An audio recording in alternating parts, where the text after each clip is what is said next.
Ce magazine vous est offert par Aéroport Bar.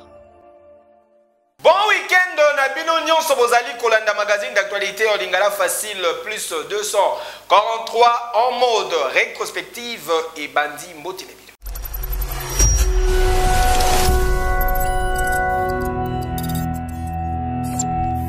Mokola Lendi de l'Axaïbino, chef de l'État, Ndenge Azalaki na Rome, na sommet G20, puis Toko l'Axaïbino, Ndenge Nini, président ya Congo Brazzaville, Denis Sassou Nguesso Yambaki, cardinal Fridolin, Ambongo. Week-end eleki, chef de l'État, Félix Antoine Tshisekedi Tshilombo, Azalaki ko séjourné na Rome en terre italienne, et Sika Wapi akendaki ko participer na sommet G20, et Sika ba grand dirigeant ya monde va se retrouver en face à face pour échanger sur la préoccupation mondiale. Gestion ya Covid-19, relance ya économie, pe changement climatique ne zalaki ba thème o ezalaki au centre ya ba échange na bango o yebandaki depuis mokolo ya samedi. Pour la première journée inaugurale, ba discussion ezalaki très franche pe conviviale. Et Sengeli boye baki ba dirigeant ya ba pays les plus riches du monde ba noter nécessité ya kwa accroître ba engagement pour atteindre l'objectif ya corps ya Paris pour inverser perte ya biodiversité mondiale. Ba dirigeant bazali ko discuter na manière ya ko accélérer ba progrès vers ba objectif ya développement durable après ba recul causé na pandémie ya Covid-19. Kasi Sengeli boye ba lisusu ke grâce ya plaidoyer oyo président en exercice ya Union africaine, président de la République démocratique du Congo, Félix Antoine Tshisekedi asalaki Afrique et ko bénéficier na engagement ya G20 pour na ko mobiliser 100 milliards de dollars américains par an fin à 2025 pour na ba pays en développement. Boende zalaka. Yo.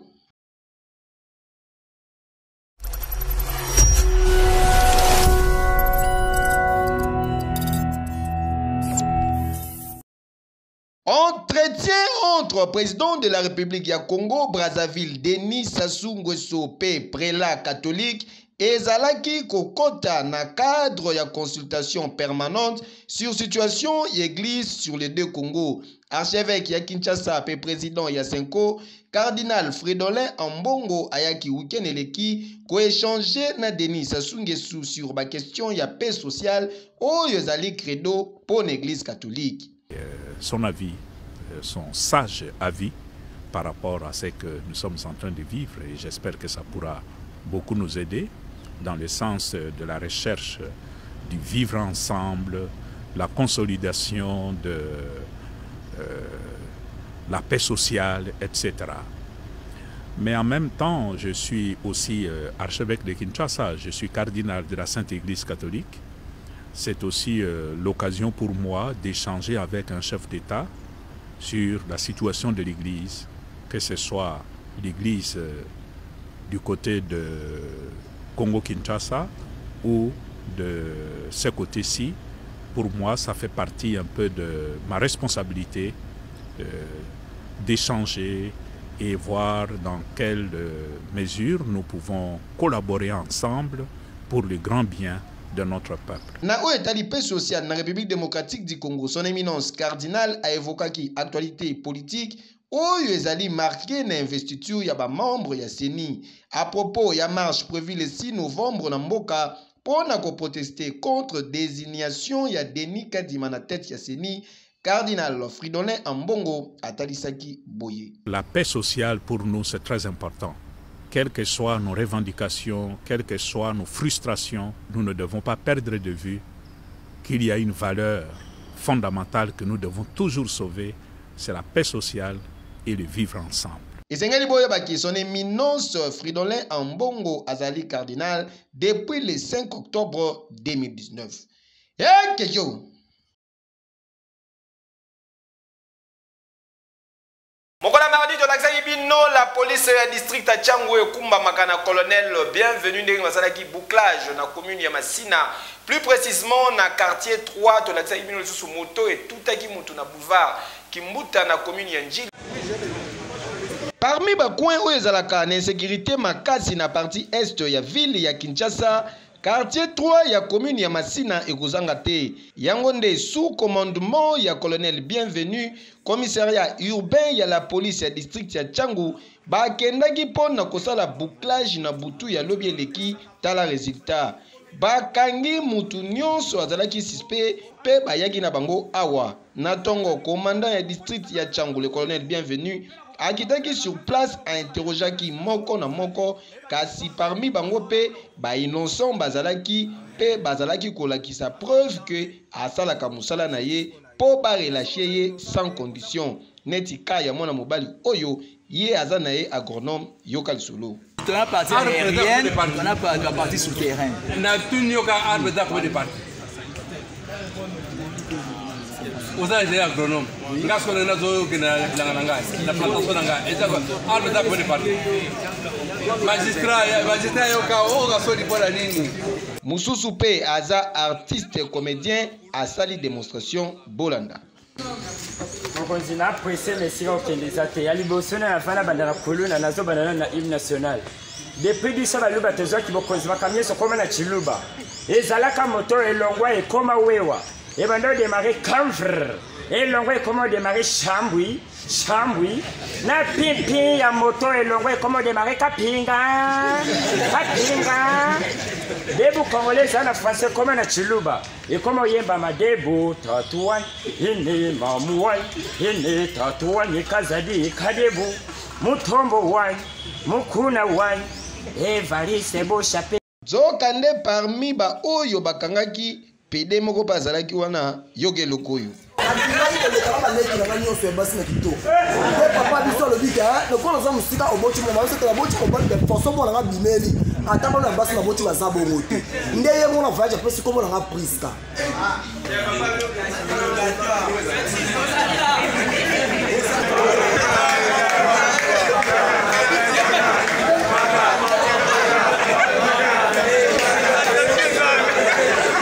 Na kombo ya la police moko ya bajan amekaki kopesa explication par rapport à opération Oyo.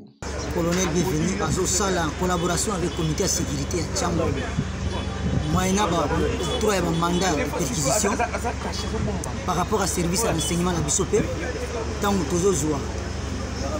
Ba identité fixe bien ciblée la collaboration la personne de la quartier qui nous a venu mestre la commune de Tchango c'est que Chili Masina les permettre de biso na kokanga kanga kanga te na kokende kokanga ba yike oyo fuma ya bango bazali pena ba belemi ba fuluna quartier 3 eza quartier moko courant ya ne oyo na statistique na biso et sali ba événement epele kata batu mutu batiena veni mususu makolo na veni mususu agression ba policier a koufi donc ezali pas mal mais ya makasi ezaka ekenyo bango moko tango baye na triage mokonzi na biso elongo na ba magistrat bazali présent bango moko bamiponeli ba eluma soki batelemisi mutu wana bato bakommente sur ye ye pena nde komona oyo mpe bazali baenseignant oyo bazali bana ndako bakonzi mpe bajuge mpo balibere bango plus de 30 personnes oyo balibere bafamille na bango bazwi bango bate. Boyende zalaka colonel Bienvenu azali ko assurer sécurité na district ya Tchangu pour population bavanda na kimia. Kejo.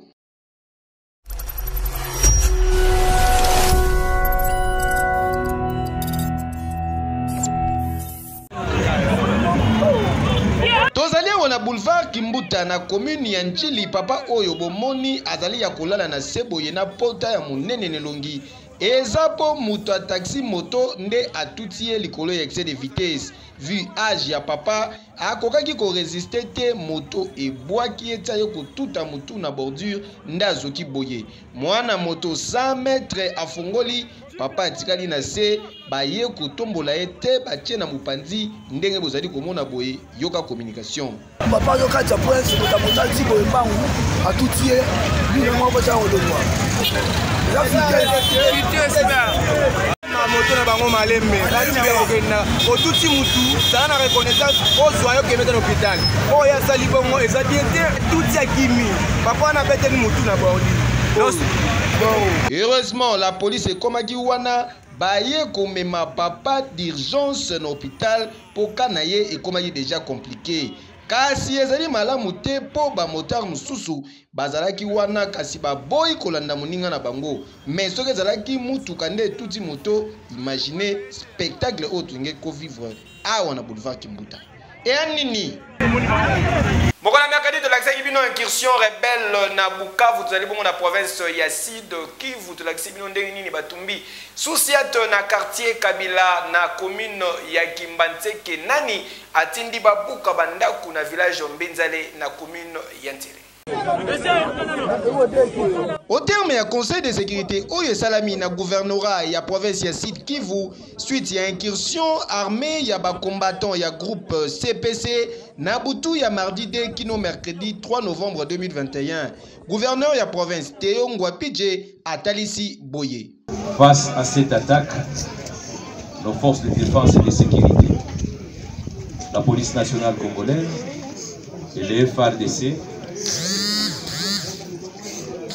ont procédé à l'anéantissement de ces forces négatives. Dans ces affrontements, on a tué 6 assaillants, 4 blessés, 36 assaillants capturés qui sont devant nous. On a récupéré 14 armes de guerre. Et malheureusement, de notre côté, nous avons perdu 3 hommes. Des FARDC et un de la PETS. Comme je l'ai dit très tôt le matin, nous avons suivi cette situation tout au long de la nuit. La situation aujourd'hui de la ville de Bukavu est sous contrôle. Et surtout, dans le calme, de vaquer à leurs occupations habituelles. Bukavu n'est pas tombé. Nous sommes à Bukavu ici, je vous parle. Nous avons connu une situation malheureuse, mais je tiens à rassurer notre peuple et notre population. Entre-temps, l'enquête est se poursuivre pour identifier l'auteur matériel et intellectuel de la situation au dossier à suivre. Mené pour aller chercher comment l'enterrer, la mener à l'hôpital, c'est ce qu'il est parti.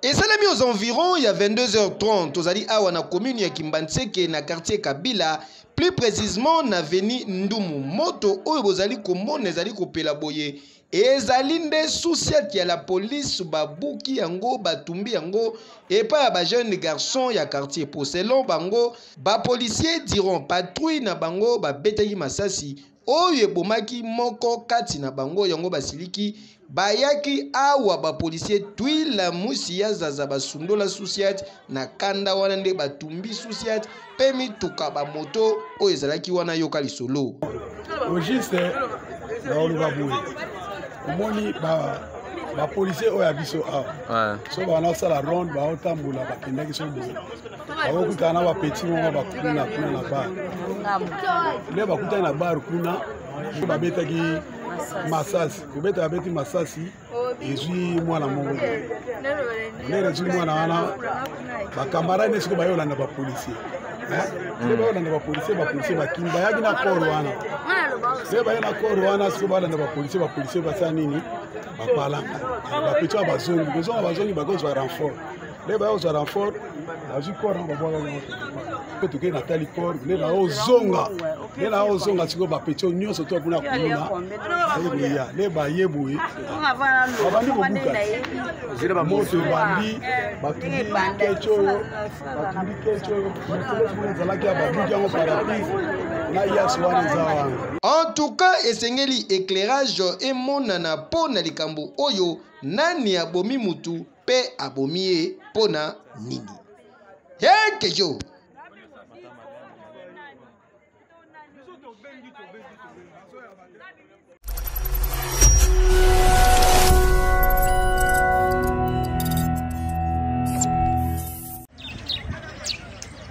Esali pasi makasi makamweleki awa na quartier d'Aipen na commune ya Tele, plus précisément na village Mbenzale. population oyo evandaka awa balamukaka na ntongo boye bamoni basoda baye babandi kobuka bandako sans document oyo ezali kojustifie mission na bango yoka lisolo toye epa na bino bokosisa biso na ndako ya bakonzi badepute baministre ya affaire intérieure baministre ya justice balukela biso solution na ka oyo mpo lobi oyo tooloba bato balalaki libanda bato babimi ba JR baye babuki bandako balalisi bato libanda baye sans document ba JR baye baza au moins ata 18 siko bazoja bacivile bapesi bacivile bamarteau bazobuka bandako sans document sans eloko moko te baye kaka oyo toye kobuka bandako avec intimidation na ba arme na maboko. 13h30 tomonika amour à côté abandi ko buka abandi ko panza abandi ko botola abandi ko kenango banda kunyoso babuki biloko na biso ba memi donc nyoso bakoka bado badi na sona mnoba osala sabotage ne onde basali biso sabotage babi toza na droit ku tokolo bate po kozata na droit ko réclamer te eloko na yo te to soma mapango epa ba fumu après avoir tokenda tina ba bureau du quartier ne ba pesa biso ba livrer parcellaire papa nga na kondimelo côté osami awo parce que tobimisi mbongo na biso ya pasi tosombi esika oyo epa ba mfumu ozomona na minute osko tola libana na bana bandako babuki tozala nyonga mutu moko te tozimikana nyonso na commune tout et tout eza normal basoda JR bazoya awa bazobuka bukanda moko te baaccès eloko moko te na mi tolingi badedommage biloko na biso oyo bango babuki mabelo tosombaki yango eza mabele na biso bakoteka mpa mutu mosu te parce que tozomona yango komi suspect c'est comme si bazolinga bali mbongo na biso bayoki yango elengi balingi batekela yango mutu mosusu biso bamama boye tozomona pasi osombi mo esika mpo ovanda kimia papa yo ye obebisi soki bayebi ke mabele na eza ya bango bakokaki te kotekela biso bakokaki koloba bozoya kobengana bato mokanda moko te bureau du quartier eyebi te eloko moko mpe te tina minute oyo tozali koloba population bazali kolala libanda na se ya moi mpe bamvula oyo ezali konoka mikolo oyo na bafamille na bango s'il vous plaît yango basengi implication ya bakonzi ya mboka bamona clair na likambo oyo justice esalama kejo namoni nake bomana biloko nazoya dake pa ete tolali ya butu mobimba bamenasenga basali oyo nyonso balingaki Oh, siko na biloko na minute okay na biloko wapi. Na ke bombisa kuna pa ba petit frère a koto la moni moi te tambula ndenge esali biso na bana. Mokona jeudi de l'Axaibino salle de fête bon rêve na commune ya Lingwala po na ba manifestation.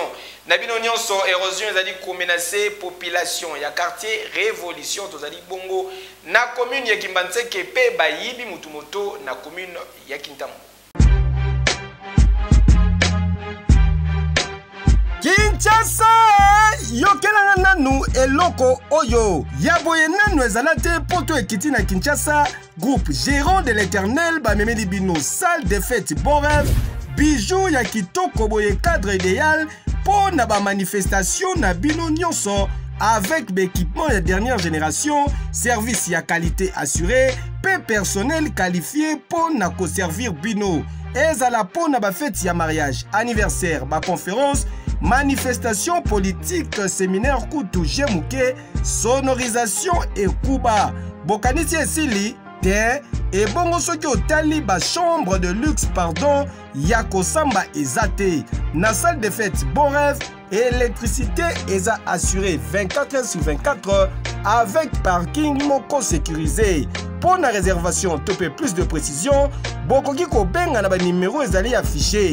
Au Tuninga adresse, salle de fête Bon Rêve et Zoami na numéro 171, y a veni Kabalo na croisement Willery, topé ceux qui ont commis déjà na rond-point Willery au Samobimba.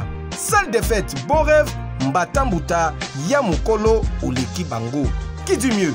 Epe Sazua Teo, Kejo. Bana Kinshasa bako sabino te bo batela eloko oyo.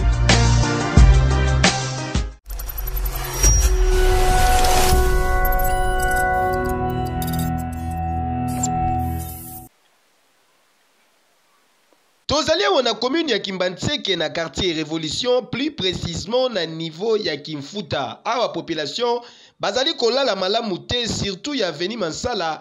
Direction oyo ya munene ezalaka nzela ebanda kobimisa batu kino kokoma terminus e na El Mususu ebandaki kokende ti na njili brasserie. Kasi lelo oyo nzela ebukana érosion esalama ya makasi e menase bandako batu bandako misusu kutu ebukani deje ekoya batu misusu bakima basundola bandako na bango de peur que na butuko kakaka na mpu mutorero kufa awa pamba bandako ya babrique ezalaka rare pona moindre faux pas bambongo ekokende awa non seulement bandako kasi na lupango nyonso ekei yoka communication menasera mbula tonyoka maafort na bama ezowuta parti ya Kimfuta ezoya boye donc ezobuka pena donc toyaka na susi ya bakonzi basunga biso mpona erosion oyo antuka tozala na kimia ebandi deja kala presque ezokende na ba 5 ans donc yango oyo bakonzi basunga biso parce que soki batiki biso boye mwa biloko tomizuli boye nde mabele boye soki tokopedre yango basunga biso mpo nde topedre yango te parce que côté baerosion eza nde bandako pene ezaza te ndeti oyo eza bamapango ya bato moya kotonga bandako ezalaka te babangaka toujours érosion parce que soki batongi seki ekokende yango wana batika kaka bongo mpo érosion eza nano biso kimia ezalaka na elanga papa na ngai na mbula kimia ezalaka te donc awa ezalaka kaka tokufa tobika bato oyo bayaka kofilme bayaka ata kutu basanfa tokufa ya kotala mokonzi atalela biso likambo oyo soki ayoki ke Kimbantseke bato nyonso bakufi mokonzi akoya kaka tali miso azongi na ye awelela biso mo pardon penza mokonzi welela biso sunga biso bana na yo sunga biso soko sungi biso ekezala bien. Papa gouverneur ya ville province ya Kinshasa excellence Jean-Tiningo Bilambaka population balingi komona pe na quartier na bango changement esalama misala ebanda po bavanda na kimia nyonso boyete Kinshasa eza munene.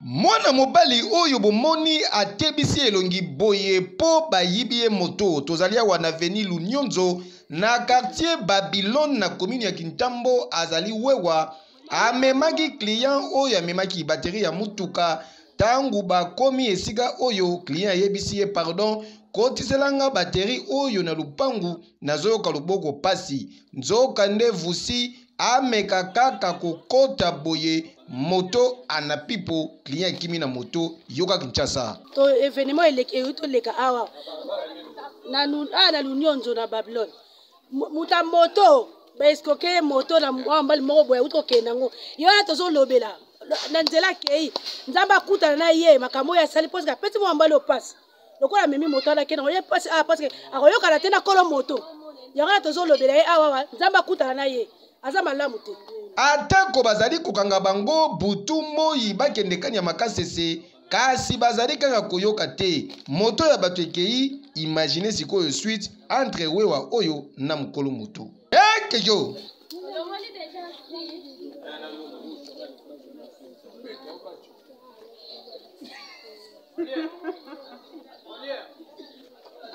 Mokolo ya vendredi tolakisaki bino coopérant Serge atekaka babonbon na commune ya Masina pe pour na rappel esengeli boyebake acoustique disa match El Bledia kozala bongo le 6 novembre oyo n'espace Freebox na commune ya Gombe. ayebana mingi pona musala na ye oyo tozali awa na commune ya Masina juste na sima ya marché de la liberté mwana mobali oyo bozali komona babengaka ye coopérant Serge ye na cadre et article 15 débrouillez-vous pour vivre atekaka na ye babombo na 100 francs la pièce kasi façon atekelaka yango nde elakisi vraiment kaza courageux amilatisaka radio na nzoto bien jipi ya mukie lokola kabo akabo azali kokata makinu pe directement enguma wana akreaka nde aprofitaka pona koteka babombo na ye yoka communication petit commercial to bana kini baso comprendre te côté la stratégie il y a une façon de la autant on se fait là ozo bina pas para poto batala bana France batala ne robina ate opératif c'est photo son de kaka ndenge za la vraiment la stratégie commerciale quoi pas congolais bola le kola ngai de kona vraiment la personne conseil que nous za grand opéra à Kinshasa donc banda Kingasani Zoindu Pascal quartier 1 des bonhommes Zando donc voyez couleur ma tête wenzera bo 5 minutes ba mère gambela boyebi da couleur ba mère Indu boyebi na da couleur da Serge le grand opéra de Tchango machine de guerre boyebi da donc couleur ba de kona ngai ko simba chete nde yango bulo donc bonbon de yango ça ne makambo oui ça donc Kinshasa de stratégie ah oui bakulutu baloba musala ya zoba ezalaka te mabende koyiba mabende kisopeka ya koloba mingi ezate to koloba kaka félicitations na coopérant Serge kobaka kase kokoba lobby ekofuta yo kasi yo lokola oyebi kaka kopetika poudre na pokwa na coin obendi kote sima po ozongi na ndaku ata soni te mame wapi fufu nanga esopaka yo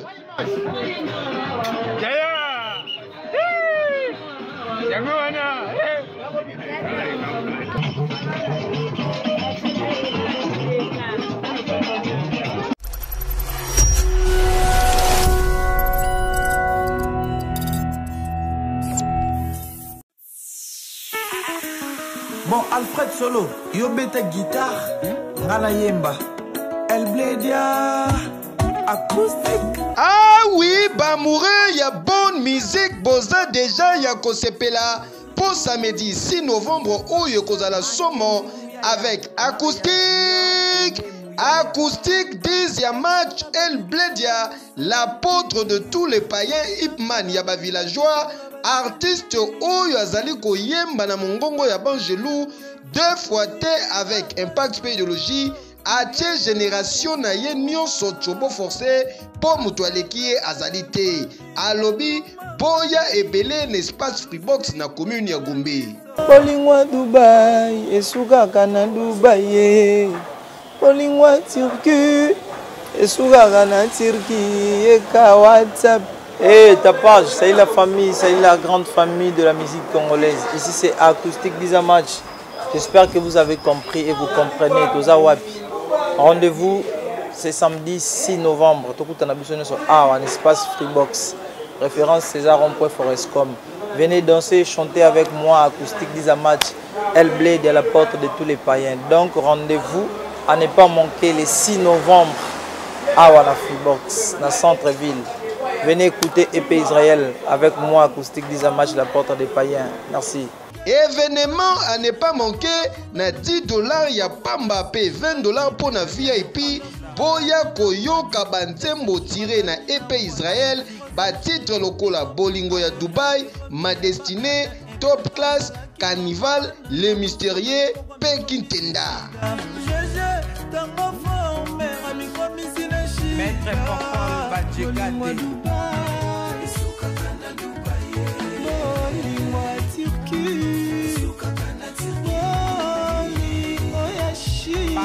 Mbongo Fassi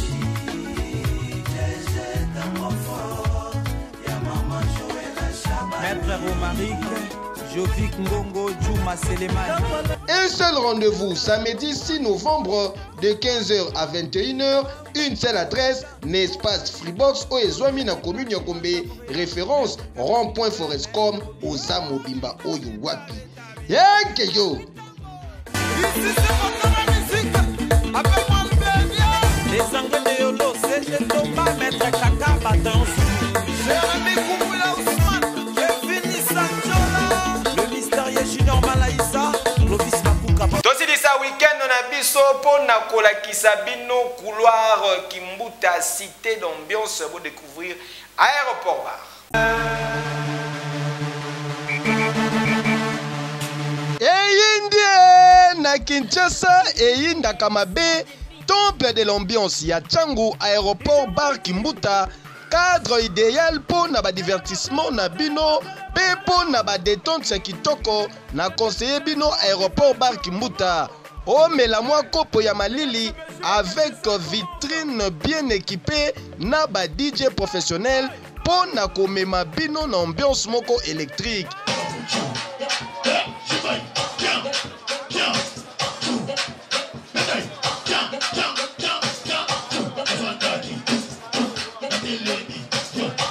Ebongo ba installation hygiénique zéro infection esengaka nde boye ozomela na esika ya kitoko pe sécurité.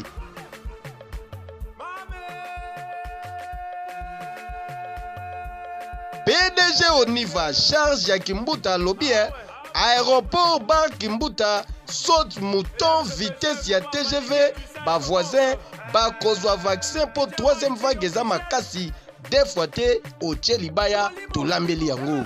Donc désormais ezala pona ba manifestation na bino nyonso espace réservé ezali. Outi mikili ya poto ozalaka na Kinshasa oyokaka boulevard Kimbuta na sango boye malamu na aéroport bar Kimbuta. Posoki oyaka Kimbuta okota aéroport bar te seke nanu okoma Kimbuta te. Nani akoloba lisusu?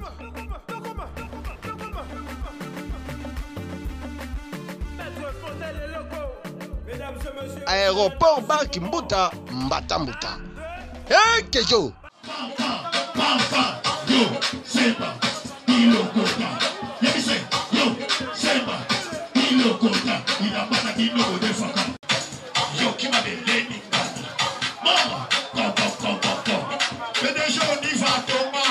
Tokomina suka ya magazine na bino plus 243. Merci pour la confiance paix fidélité. Olingi Olia biloko ya cuisine nyonso ezali na menu restaurant ya kitoko na New Standing. Pourquoi pas New Standing Club pour na komela eloko ya malili epai ya le big manager Oscar de la Rita et mon vieux Richard Bamba na benga kae les boss. Botika to souhaiter joyeux anniversaire na Jojo Naundu de la part ya Léo Messi ya Villanova ya Maestro Fabro. Jojo Naundu mbotama elamu que du bonheur, pourquoi pas. Ko souhaiter lisusu joyeux anniversaire na Lucas Lundula Kokisi 6 ans azali ko souffler 6e bougie na nzambe apambola ye apambola pe baboti na eto bosanité koloba bon retour au pays na Beni Kadima, un Américain qui regagne son pays, la République démocratique du Congo, de la part ya Patrick Mbuyamba et kozala somo avec un pacte peu idéologie. Merci. Najeri Lemo azalaki na sima caméra bama tabakita baba lokola mabele babebe fils mani na préférable ekeyo. Ce magazine vous a été offert par Aéroport Bar.